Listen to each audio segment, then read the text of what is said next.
Evening BookTube. It's Tuesday evening and another unplanned video. Just from things that have happened on a couple other references to an author called C.P. Snow, Charles Percy Snow. Steve Donoghue, first of all, pulled up or held up his first novel, which was Death Under Sail. It's a sort of a crime mystery novel that C.P. Snow first wrote. And I had mentioned, because Steve had asked if, he was wondering if any of his other stuff, and I thought, yeah, there's a publisher in the UK here that's put out all the Strangers and Brothers series, and then I find out that they're out of print now, which is a shame. And then John David did the Recluse book tag, and he showed a beautiful set, the University of Chicago Press, of Anthony Pole's Dance to the Music of Time, 4 volumes. They're just gorgeous, and I had mentioned that a similar series of novels is Strangers and Brothers by C.P. Snow. And they have often been compared because they cover very similar ground. Dance to the Music of Time, can't remember exactly. I think he started writing them anyway in the early 50s and finished in the mid 70s. And I think they cover, about between First World War and later than I think the Second World War, but I'd have to check on that. I can't quite remember. But the C.P. Snow, Strangers and Brothers, is 11 volumes. They're generally longer volumes than Dance to the Music of Time. And they go from 1914, I think, just the beginning of the First World War, up until practically 1970, I think, when the last novel was written. And as I say, they cover the same sort of time period, but very differently. Dance to the Music of Time is sort of a satirical comic take on the period, the culture, and Strangers and Brothers is a more serious, meditative discussion on specifically Lewis Eliot, who's the main character, the narrator of it, how he goes from like a sort of humble beginnings, not poor, but he becomes a lawyer. He works for Whitehall during the Second World War. He's a lawyer. Then he becomes a don at Cambridge University, and then a civil servant for most of it, I think the rest of his life until the final volume, and he dies. And it's his life, his trials, tribulations, meeting people, going through the history of the time, with trying to create the atomic bomb for during the Second World War, and just the whole gambit of things that were happening during that time. A big section on the university, Cambridge, the workings of the university education, as well as banking industry. That's one of the main things, the economy. C.P. Snow himself was a physicist, chemist, and he is known for a couple things. But let's just look at the Strangers and Brothers series. The books were written not in narrative chronological order. The third book was the 7th book written, and the first book was later. I think the second book was the first book written. But anyway, the first book chronologically is, this is a set that I have here by House of Stratos. It's paperback, large paperbacks. I bought a number of years ago because I had a yen to read it again. When I first read this, I read it. I read one of the middle books, I think it was, first, and then I read it as as they were published. But then I've read it twice since then in the chronological order, and the chronological order really fits, I think, the best way to do it, because some of the volumes overlap, where the character Lewis is doing something in one volume, like while he's in London, there's things that are happening to him there. But then in another volume, the times when he's not in London during that time period, he's, say, in Cambridge, and other things are happening. There's another storyline that's going along. So they interweave and it's fascinating how he does it, and it works. It really works. And every time I read it, I see more into it and deeper into the story, and I love his prose as well. So yeah, Time of Hope is him sort of starting out a youngster, not sure where to go. His family is sort of pointing him in a direction. He goes to university. This is the second volume, the first one that was written.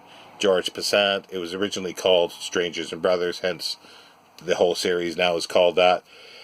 He was a big influence on him during in early university years, but a controversial character that could cause him trouble later. Lewis is his connections with him. But anyway, I won't get into too much detail because it might ruin the story for some people. Spoilers, I suppose. But yeah, this is the second one. And then it just continues. Conscious of the Rich. They all have the same look, the House of Stratos. They redid this in 2000, I think. He wrote these books, I think I did say, 1940 to 1970, I think was the last one. Trying to see when House of Stratos. Yeah, 2000. They put these out. That was the third. The fourth is The Light and the Dark. And they're all they're pretty well all closing in on 400 pages, most of them. There's a few shorter ones. The fifth book, The Masters, and that was the first one that I purchased and bought when I was in university in Canada. I was perusing used book shop and their penguins, their old orange penguins, and I saw that, read the back, what it was about, sounded very interesting, loved it, and tracked down all the others and just sort of devoured them, as I say. But I read them in the order they were published.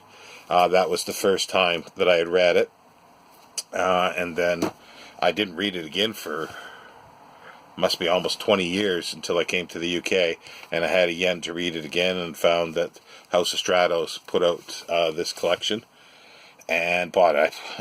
I bought them as new, and they were like $8.99 to $9.99 each, so you can just add that up to 11 volumes. But that's how much I wanted them. But I've definitely had their value for money. This one is The New Men. This one is the one that talks about I think this is the one.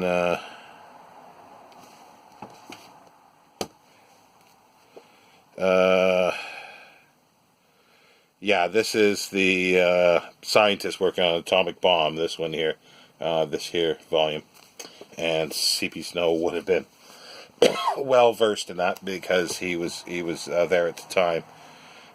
Next one is Homecomings. That one was shorter. This one is longer. It's running into 400 pages, and The Affair. Again, they get a bit longer as it goes on. This is about 350 pages, and Volume 9 is Corridors of Power, Whitehall, and the the last is the second last, Sleep of Reason. I really like the cover of this one. And the final one, Last Things, where Lewis sort of is reconciling his decisions in life and reconciling with his son, especially, and his last days, last things. And as I say, I've read this now 3 times all the way through, and I will be reading it again. I don't know when. I'm almost getting the end to do it now, looking at these, because they were sort of packed away in behind other books. They've been for quite a while since I moved into here about 4 years ago. But other things by C.P. Snow is, as I mentioned, the read. Well, no, I didn't mention that actually yet. He did a read lecture on the BBC radio called The Two Cultures. Caused a lot of controversy and a lot of talk. He basically was saying there's a split between sort of science and literature. People of literature don't know anything about science, and vice versa. And education. This is. When did he do this? This was well, it says Richmond lectured here. Oh no, this is The